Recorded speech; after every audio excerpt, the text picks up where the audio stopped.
Happy Friday, everybody!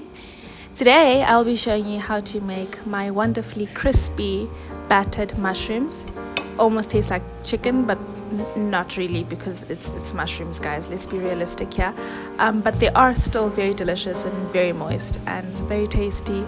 The batter can be used for chicken, so if you do eat chicken, you can use this batter mix that I'll be showing you how to make for your chicken tenders instead, or whatever you want really. So to a bowl, you're gonna add in a quarter cup of flour, as well as your spices, which include 1 teaspoon of nutritional yeast, 1 teaspoon of white pepper, and 1 teaspoon of garlic powder, as well as a quarter cup of nutritional yeast. And additionally, you can also add in, as an option, a teaspoon of your favorite chicken seasoning. I'm using my chickenless Cajun spice as well. And then to your dry mixture, you'll be adding in your wet ingredients, which include half a cup of soy milk, or you can also be using cream or whatever plant milk you want.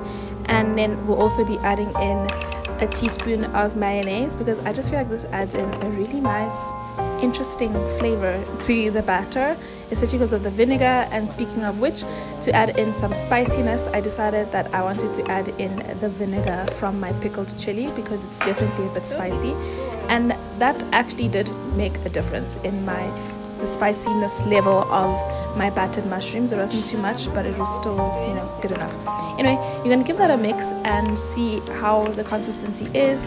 I was trying to go for a thicker batter here, so that's why, as you can see, mine is a bit thick. But if you want it to be runnier, you can add in a tablespoon or 2 more, just to liquefy it a bit more.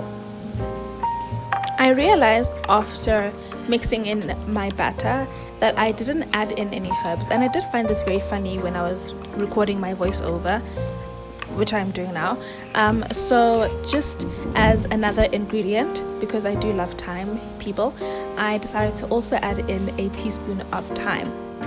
Yes, sorry, I cannot do without herbs in my meals unless the recipe is specific to a country or someone's nationality. I usually like to use herbs, so I added in thyme as well. You don't have to do this, you can definitely skip this step out, but I do think that thyme adds a really delicious component, your wet batter, a different dimensional flavor, dry mixture, which is your coating that you will be dipping your mushrooms in after you've put them into the wet. I do recommend that you use breadcrumbs or panko crumbs, or a combination of flour and panko crumbs, but I didn't have any breadcrumbs, that's why I'm only using flour. But it's fine. You'll be adding a quarter cup of flour and half a teaspoon of smoked paprika, as well as a teaspoon of garlic and black pepper seasoning to your flour to season it, and just give that a mix. And then you will be dipping your mushrooms. I am using brown mushrooms just because they have a meatier texture and they have a stronger mushroom flavor as well. So I felt like they were going to work better for my tortilla wraps. But anyway, you can use whatever types of mushrooms you like. Oyster mushrooms also work well, but they are a bit on the pricier side. Otherwise, white button mushrooms, I guess you can use too, and yeah, that would work as well. Or your chicken, or whatever protein source you're using instead. So I am using 2 different hands here, 1 hand for the dry mixture, 1 hand for the wet mixture. And as you can see, I'm adding in my mushrooms into the wet mixture and then coating it in the dry mixture, and then putting it on the tray so that they are ready for me to deep fry, and I don't have to keep making them one by one and burning my oil in the meantime. And as you guys will see, I will be cooking my mushrooms using 2 different cooking methods.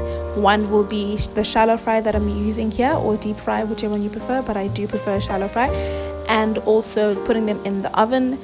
If I had my air fryer, I also would have been using my air fryer as well, but I didn't have that. In fact, that would have been my go-to option, because it's so much easier and you don't have to worry about oil spillage and using a damp cloth and blah blah blah. But if you don't, which a lot of people don't, then shallow fry or deep frying is a good idea. Or you could also, for a healthier option and an easier cleanup, you could just put them in the oven, which is what I did with half of my batch. So you're gonna fry your mushrooms for about 3 minutes until golden and crispy on each side, and then you're going to take them out and ensure you have a paper towel to catch the oil, and you're done. Those ones that I was holding were my example of the oven baked version, and they were still perfectly as delicious. Not as crispy per se, but still very, very delicious. These are my 2-ingredient homemade tortilla wraps, also known as 2-ingredient homemade flatbread, that I am using to eat with my mushrooms as the star of the meal.